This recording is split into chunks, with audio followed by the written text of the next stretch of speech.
It's okay to be read to as an adult. I am just putting it out there because we seem to get to a certain age and then think we are too old for it.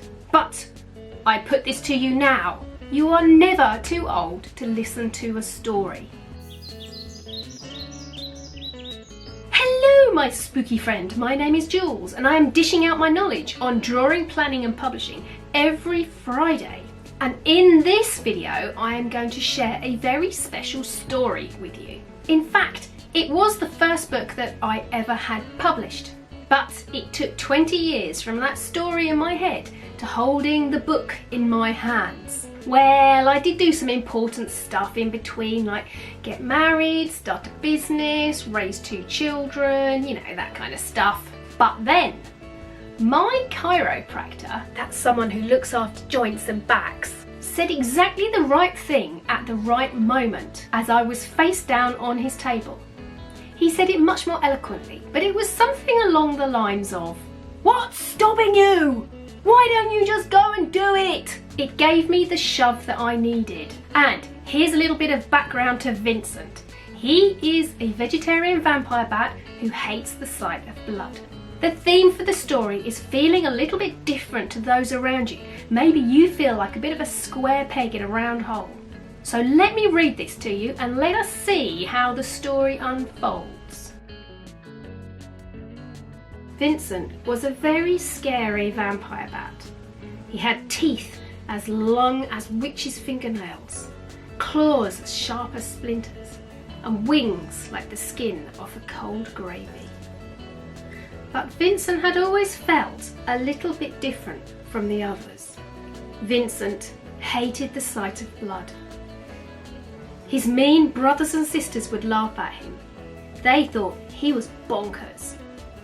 But for as long as he could remember, Vincent had thought that sucking blood was yucky. When they left the roost to chase animals, Vincent would hunt for hazelnuts or pumpkins. His most favourite thing in the world was blackberries. One night, he decided he'd had enough of his family's disgusting habits. He moved out. He flapped off, not really knowing where he'd go or what he'd find. Just that he wanted to find someone more like him. He stopped to ask a friendly owl for directions. "I've heard there's a castle that way," she hooted. "But watch out for those strange people." At the edge of a forest, he saw a castle. He hoped someone was in because it was long past dinner time and his tummy was rumbling. He slipped in through an open window. "Anyone home?" he called in a little voice. The box flew open and a real vampire jumped up. "Hello, my lovely," he rasped. "Just in time for dinner. Ha ha ha." Without another word, the vampire grabbed Vincent, threw open the door and sped along the hallway. Vincent could hear the low hum of hungry sounding voices coming from the dining room. "It seems we have a visitor for tea," said the vampire.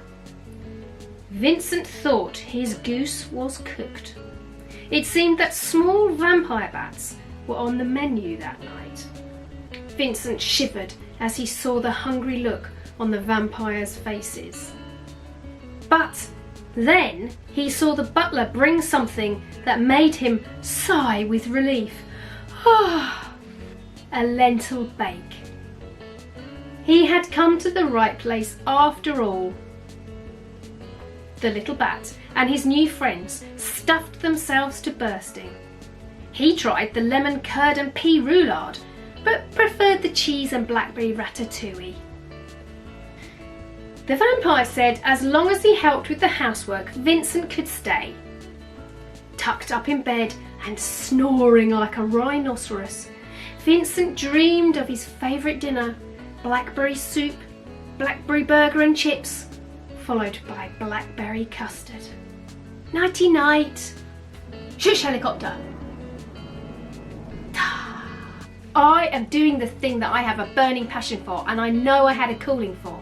When I'm sitting in front of a class in school or a group in a library, I forget everything else and join that story world with them. If you have a yearning to fulfill a dream, then I put those words to you. What is stopping you? Why don't you just do it? And if that aspiration is to write a book, then I may be able to help. Check out the link below, which is information on the course that I run called Step by Step Illustrating a Children's Picture Book. Send me a message if you have any questions. In the meantime, subscribe, like and share, and ding dong that bell for super speedy notifications. Thank you so much for watching. I am off to make a lentil bake. I will see you next time. Nanu nanu!